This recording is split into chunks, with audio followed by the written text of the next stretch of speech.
Hey everyone, welcome back to another reviewing random magic cards. First up, we have Quiet Contemplation, 3 mana. It's an enchantment. Whenever you cast a non-creature spell, you may pay 1. If you do, tap. I'm going to turn this on. So, oh, sorry, my voice is kind of raspy. So, I've never actually seen this card before, but I don't think it's that bad, honestly. I mean, obviously, it wouldn't see play, and like, it probably never saw any real constructed play. It was probably pretty good in Spell Slinger decks for draft, and I assume it probably has a place in some Spell Slinger decks and Commander. Though there's so many of those, there's so many cards. There's so many cards that fit into that strategy. Maybe you just don't have room for this. But I don't know. I'd probably run this in a Commander deck built around spells, just to be able to tap down my opponent's you know really big threats. And you could also get political with this and basically be like, hey, if you don't want to get hit by that thing, I can tap it down. If you promise not to hit me or whatever, stuff like that.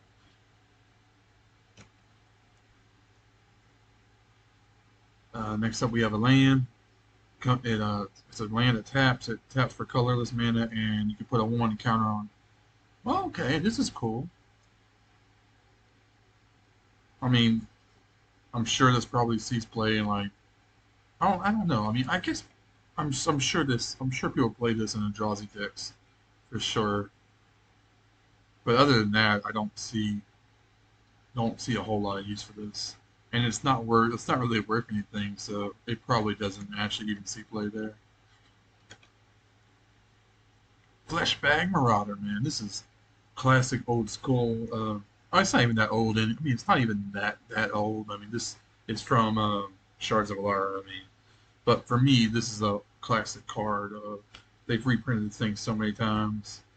They really tend. I love this art, by the way. It's so gruesome and just unsettling. But they really like to use this art nowadays. But I don't even. It's not the same. But Fleshman Marauder, there's so many different versions of this card now.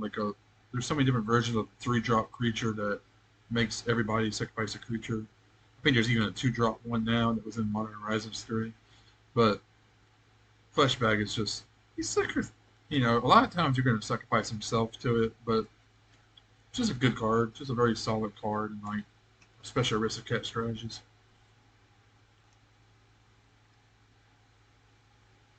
Next up, we have Strength.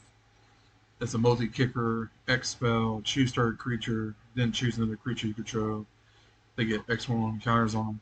I've never been a huge fan of kicker and or the multi-kicker mechanics because you just really end up they just end up being way too much of a mana sink, and I don't know, they don't feel worth it most of the time. And this is definitely no.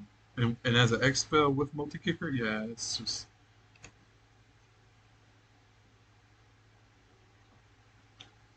We have a zombie cleric. That's an interesting creature type. I mean, I know there's a bunch of zombie clerics throughout the game, but still, it has intimidate, which is basically no intimidate yet. Whenever a human deals damage to you, destroy it. That's kind of a cool like flavor thing. Other non-human creatures you control have undying. Undying is a really strong mechanic to give all your creatures, so that's pretty good, interesting.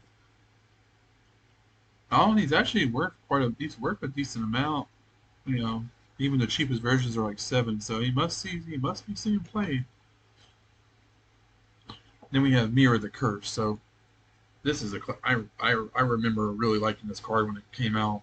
So this is the original version. This to me is still the better art. I mean, look how menacing that looks. So this came out in time, and this came out in Planar Chaos, which was a set that was kind of like for people that don't know, Time Spiral Block was a block that was realness, basically celebrating nostalgia for earlier sets. Especially the sets set like in the plane of Dominaria, which is kind of like the core world of Magic. It's a multiverse, but that's the one that you kind of people go back. That's the one that Wizards really seems to favor the most, especially back in the early days. So this was a character from the Weatherlight Saga, which was like one of the most popular and like well established like pieces of lore, storylines from Magic. And she was a beloved character. Eventually, I think she was killed, but I guess came back as a vampire. So, but yeah, it's a vampire cat, which is two very, very, very well supported creature types. Vampires are very well supported. Cats are very well supported. I don't really think there's. I don't really know if there's. I don't really know if there's any cat commander decks that play black, but this could definitely slide into your vampire decks. Flying, First Strike, and Haste are all very good abilities. Those are all very solid keyword abilities. And whenever she deals combat damage to a creature, you put a one counter on it. So just a very basic beater that can get pretty big pretty fast. And with first strike, you're probably gonna survive most combat. So you'll just keep getting bigger.